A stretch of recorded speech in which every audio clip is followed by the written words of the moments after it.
ቅድስት ለማህሌት መርዝ ሰጥታ ገደለቻት። መድብልና ብሩክ ለማህሌት የሚገባት ቅጣት ቀጠዋል። ማህሌት ዝና ላይ ወንጀለኛ መሆኑና ነፍሰ ገዳይ መሆኑን መሰከረች። ሰላም ሰላም የህይወ ላይፍ ቻናል ቤተሰቦች እንዴት ናችሁ? ደህና ናችሁ ወይ? እኔ ደህና ነኝ፣ እግዚአብሔር ይመስገን። እኔ ደህና እንደሆንኩ እናንተም ደህና እንድትሆኑ ባለሙሉ ተስፋ ነኝ። የዚህ ቻናል ቤተሰብ የሆናችሁ እንደ ሁሌም ላይክ እና ሳብስክራይብ አትርሱ። የዚህ ቻናል ቤተሰብ ያልሆናችሁ ደግሞ ሳብስክራይብ እና ላይክ በማድረግ ወደ ቻናላችን ተቀላቀሉ ማለት ነው። ቤተሰብ ሆኑ እያለን ነው እና የዛሬ ይዘላችሁ የመጣሁት ምሳሌ ክፍል 127 ነው ማለት ነው እና እስከ መጨረሻ አብራችን ቆዩ።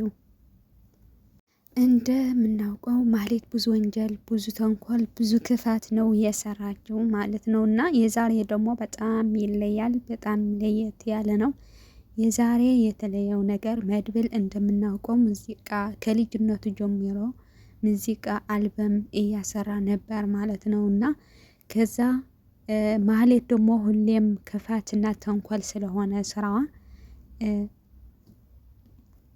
መቼም ከጥፋቷ ከስህተቷ ማትማር ሰው ናት ማለት ነው። ሁሌም ስህተት፣ ሁሌም ጥፋት፣ ሁሌም ተንኮል ነው የሷ ስራ ማህሌት ማለት ነው እና አሁን ደግሞ የመድብል ሙዚቃውን አልበሙን ሸጠችው ማለት ነው እና በጣም ምን ያህል ክፋት እንደሆነ እኔ እንጃ፣ እኔ አልገባኝም። እና መድብል ደግሞ በጣም በዚህ ነገር በጣም ነው የተቆጣው፣ በጣም ተናዶ ነበር። ባለፈ ክፍል እንደዚህ ነው የነበረው ማለት ነው። በጣም ሊገድላት ፈልጎ ነበረ ማለት ነው እና ከዛ ማህሌት ደግሞ በጣም ነው የፈራችው። ሊገድለኝ ነው፣ አሁንማ መሞቴ ነው እያለች ነበር ማለት ነው። እና በዚህ ነገር በጣም የገረመኝ ነገር ደግሞ ምን እንደሆነ ታውቃላችሁ?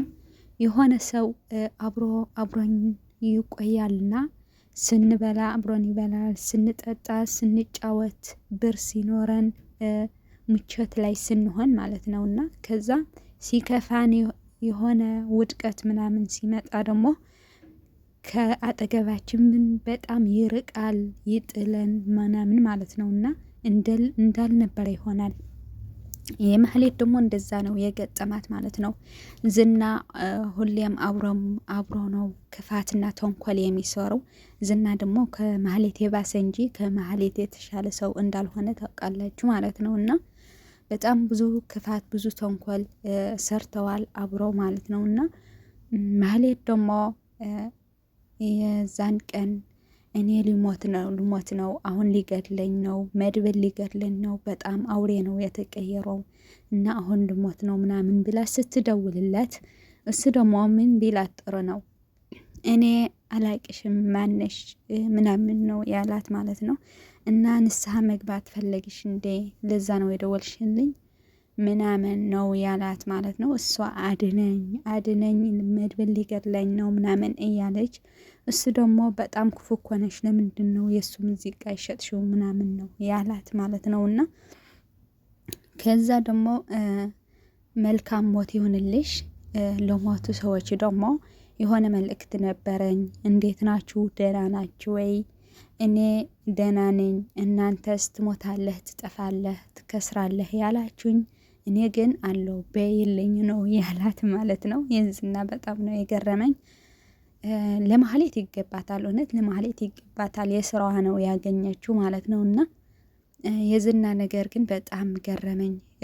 ለሱ ብሎ ለራሱ ብሎ ነው ወደ እነሱ እንድትመለስ የመከራት ማለት ነው ወደ ብሩክ ቤት እና ስትመለስ ደግሞ እሞታለሁ ስትለው ሞቼ ነው ያላት ማለት ነው። ከእንደዚህ አይነት ሰው ከእንደዚህ አይነት ጓደኛ ይሰውረን ነው የሚባለው ቤተሰቦች። እና በጣም ነው የገረመኝ እኔ ከዛ ማለት የገረመኝ ነገር ዝና እንደዛ አይሰራም ማለት አይደለም፣ ግን የሆነ ሰው አብሮህ ሲኖር ምንም ያህል ክፉ ብትሆን እንኳን እሞታለሁ ሲልህ እንዴት ትችለዋለህ? እኔ እንጃ፣ እኔ አልገባኝም። እና ዝና ግን ለማህሌት እንደዛ ነው ያላት፣ እሷ ደግሞ ይገባታል። ከዛ ደግሞ በጣም ተጨንቃ ምናምን ነበረች እና ቅድስት ደግሞ ውሃ አመጣችላት ማለት ነው። ጠጪ ስትላት መርዝ ይኖረዋል ምናምን አለቻት ማለት ነው። እና የሆነ ሰው ክፉ ሲሰራ ተንኮለኛ ሲሆን ሰው መግደል ሲፈልግ ማለት ነው ማንም ሰው አያምንም። እና ማህሌት ለቅድስት ደግሞ እንደዛ ነው ያሰበችው። መርዝ ይኖረዋል ውሃውን መጀመሪያ አንቺ ጠጪው ምናምን ነው ያለቻት ማለት ነው። ቅድስት ደግሞ በጣም ነው የሰራችላት። እኔ በጣም ነው ያሳቀችኝ። እና አዎ ትንሽ ጠጥታ ሰጣትና ማህሌት ስትጠጣው ደግሞ በጣም ሆድ ያመመኝ ልሞት ነው ምናምን አለች ቅድስት ማለት ነው። እሷ ደግሞ እውነት መስላት በጣም ልትገድልኝ ነው ምናምን አለች ማለት ነው። ስለ ራሷ ብቻ ነው ያሰበች። ቅድስት እንደዛ ያደረገች ምንም አልመሰላትም፣ ምን ያህል ሰይጣን መሆኗን ማለት ነው። እና ከዛ ልትገድልኝ ነው ወይኔ ድረሱልኝ፣ ሆስፒታል ውሰዱኝ ምናምን ብላ ብዙ የጮኸች ነበር ነው።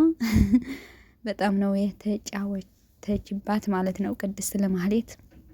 እና ቤተሰቦች አንድ ሰው የሆነ ክፋት ሲሰራ ክፉ ሲሆን ሁሉም ሰው እንደሱ ነው የሚያስበው ማለት ነው። እንደሱ ተንኮለኛ እንደሱ ክፉ እንደሆነ ነው የሚያስበው።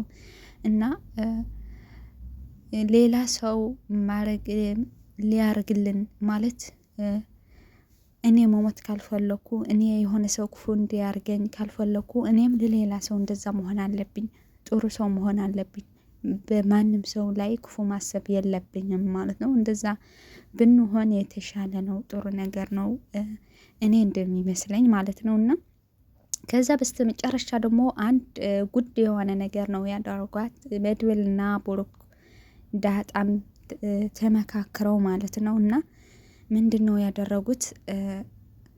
መድብል የተሳሳተ ጥርጣሬ ብቻ ስለነበረው ሙዚቃ ሳትሸጠው ግን ጥርጣሬ ብቻ እንደነበረው እና ብሩክም እንደሚወዳት እንደ የድሮ ህይወታቸው አብረው እንዲኖሩ ምናምን አሳምነው፣ እሷ ደግሞ በጣም ሞኝ ናት። ያን ሁሉ ነገር ተንኮል አድርጋ ምናምን አሁንም ማመኗ በጣም ነው የገረመኝ። እና አንቺና ብሩክ አብራችሁ መኖር አለባችሁ እንደ ድሮ በድሮ ቤታችሁ ምናምን ብሎ አሳመናት በመድብል ማለት ነው። እና ከዛ ሁሉም ነገር አምና ተቀብላ ምናምን እሺ ብላ አብራ ልትኖር ልትጋባ ከብሩክ ጋር ማለት ነው። ሊበላ ኧረ ማህሌት በጣም ትለያለች።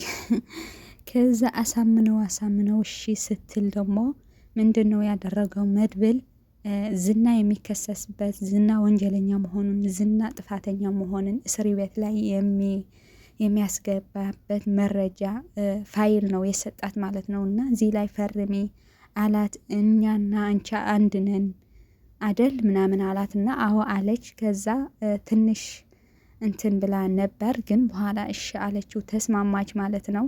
ዝና ሊታሰር ነው በቅርቡ ማለት ነው። እና ከዛ በስተ መጨረሻ ደስ ያለኝ ነገር ፈረመች ማለት ነው። ፈርማ ስትጨርስ ደግሞ ልወረወራት ነው መድብል ማለት ነው። በጣም ነው ደስ ያለኝ በዚህ ድርጊታቸው፣ በጣም ነው ደስ ያለኝ ማለት ነው። እና ቤተሰቦች ለዛሬ ይዘላቸው የመጣሁት እዚህ መስል ነበር የዛሬ ክፍል ማለት ነው። እና በሚቀጥል በአዲስ ነገር እስከምንገናኝ መልካም ጊዜ መልካም ቆይታ ይሁንላችሁ። ላይክ፣ ሼር፣ ሳብስክራይብ ማድረግ አትርሱ። አስተያየት ማለት ኮመንት ማድረግም አትርሱ ማለት ነው ቤተሰቦች። በሌላ ጊዜ በሌላ ክፍል እስከምንገናኝ መልካም ለእናንተ ይሁን።